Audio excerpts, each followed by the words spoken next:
বান্ধবী, এখানে কি করতেছিস? এই তো বসে হাওয়া খাচ্ছি। ও, নাকি কারো কথা ভাবতেছিস? না, আমি আবার কার কথা ভাববো? না, আজকালকার তো তোকে একটু অন্যরকম অন্যরকম দেখাচ্ছে। অন্যরকম বলতে কেমন? না, ওই ছেলেটার কথা। আরে পাগল নাকি তুই? কি বলতেছিস? আমি কোনো ছেলের প্রেমে টেমে পড়ি না। দেখ, তোকে একটা কথা বলি। আচ্ছা, আমি তো জানি তোর আব্বু কিরকম। যদি তোর আব্বু তোদের সম্পর্কটা জানতে পারে, ওকে তো গ্রাম ছাড়া করবে করবে। আব্বুর ভয়েই তো আমি কোনো কিছুতে আগাইতে পারতেছি না রে। এইভাবে আর কতদিন? তার মানে? তার মানে কি তুই যা ভাবতেছিস তাই? ও আচ্ছা আচ্ছা বান্ধবী, তাহলে তুই থাক, আমি আসি। যা তাহলে। টাটা। টাটা।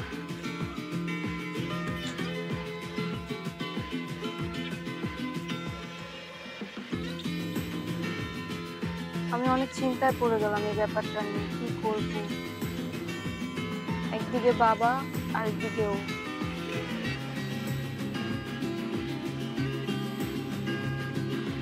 যাই হোক, যা হচ্ছে হইতে থাকুক, দেখা যাক সামনে কি হয়।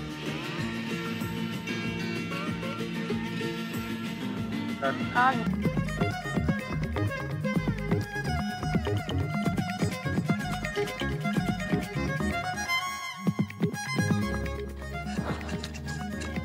কি ব্যাপার শিশির, আপনি এরকম সরে যাচ্ছেন কেন?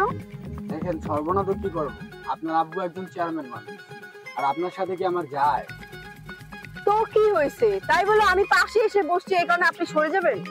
আপনার আব্বু যদি একবার জানতে পারে আপনি আমার সাথে এভাবে মিলামেশা করতেছেন, তাহলে আমার খুব বড় ক্ষতি হয়ে যাবে। কিচ্ছু হবে না, আপনি এখানে এসে বসেন। আপনি তো ভয় পান কেন? দেখেন, আমি গ্রামের একজন সহজ সরল ছেলে, আর ভয় আমার ভিতরে থাকবে, এটাই স্বাভাবিক। আচ্ছা শিশির, আমি আপনাকে তুমি করে বলি? আপনি আমাকে কেন তুমি করে বলবেন? বলতে পারি না, আমরা তো প্রায় সেম সেমই, বললে কি সমস্যা? আচ্ছা ঠিক আছে, আপনি আমাকে তুমি করে বলেন, কিন্তু আমি কিন্তু আপনাকে তুমি বলতে পারবো না। আচ্ছা ঠিক আছে। আচ্ছা ম্যাডাম, আপনি এখন বাড়িতে চলে যান। যদি আবার আপনার আব্বু বা আপনার আব্বুর কোনো লোকজন দেখে, তাহলে আমার খুব বড় সমস্যা হয়ে যাবে। এমনিতে আপনার আব্বুকে আমার খুব ভয় লাগে। আচ্ছা তুমি এত ভয় পাও কেন? আমি আছি না। ভয় পাবো না তো কি করব? তারপর আপনি। আচ্ছা শিশির, তোমাকে একটা কথা বলার ছিল।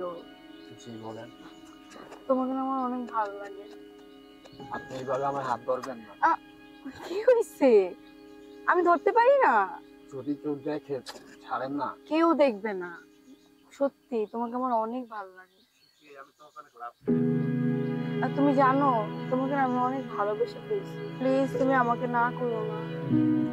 তারপরও আমি বুঝতেছি না কি করবো।